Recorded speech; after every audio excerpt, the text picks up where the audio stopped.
The truth was far more staggering. Hidden in the space between dimensions, humanity's dark matter fleet numbered in the thousands. Each vessel could phase in and out of visible reality at will, making them effectively invisible to conventional sensors. Their weapons could tear holes in spacetime itself, and their defensive capabilities rendered them nearly invulnerable to existing military technology. Dr. Elena Rodriguez, the xenobiologist who had spent years studying alien psychology, watched the council members' reactions with professional interest. Fear, she noted.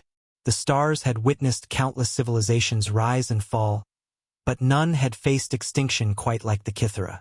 Their crystalline forms, once capable of interstellar travel through pure thought, now flickered weakly in the depths of space, their race reduced to barely 300 survivors.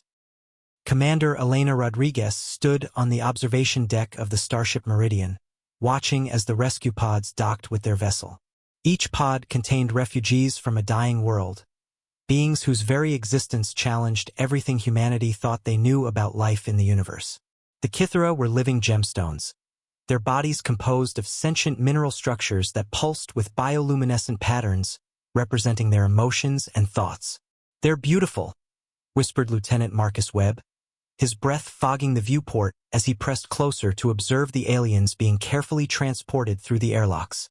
Each Kythera stood roughly human height but moved with an ethereal grace, their faceted bodies refracting the ship's lights into dancing rainbows across the walls. Dr. Amanda Foster, the ship's xenobiologist, had spent weeks preparing for this moment.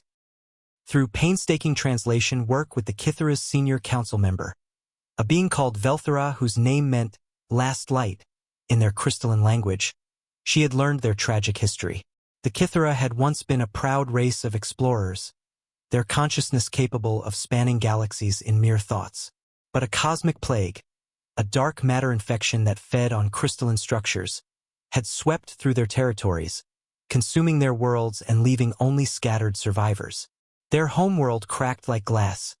Velthera had communicated through harmonic vibrations that the ship's computers slowly learned to interpret.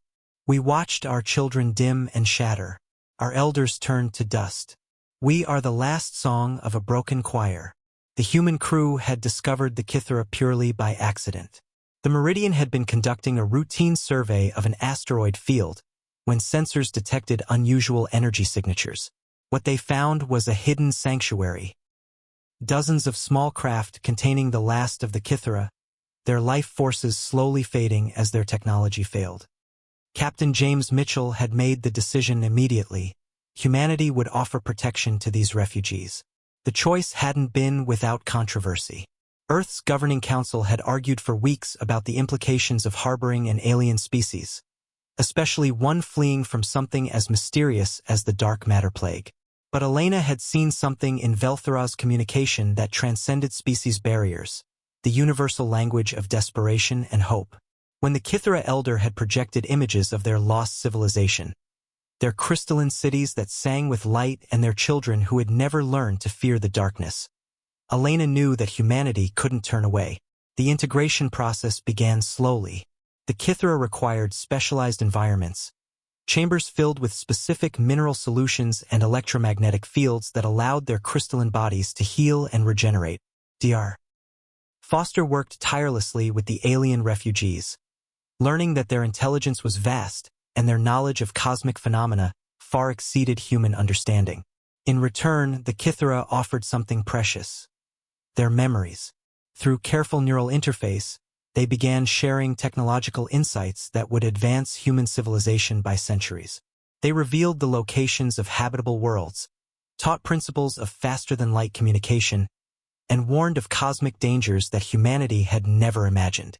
But perhaps most importantly, they brought perspective.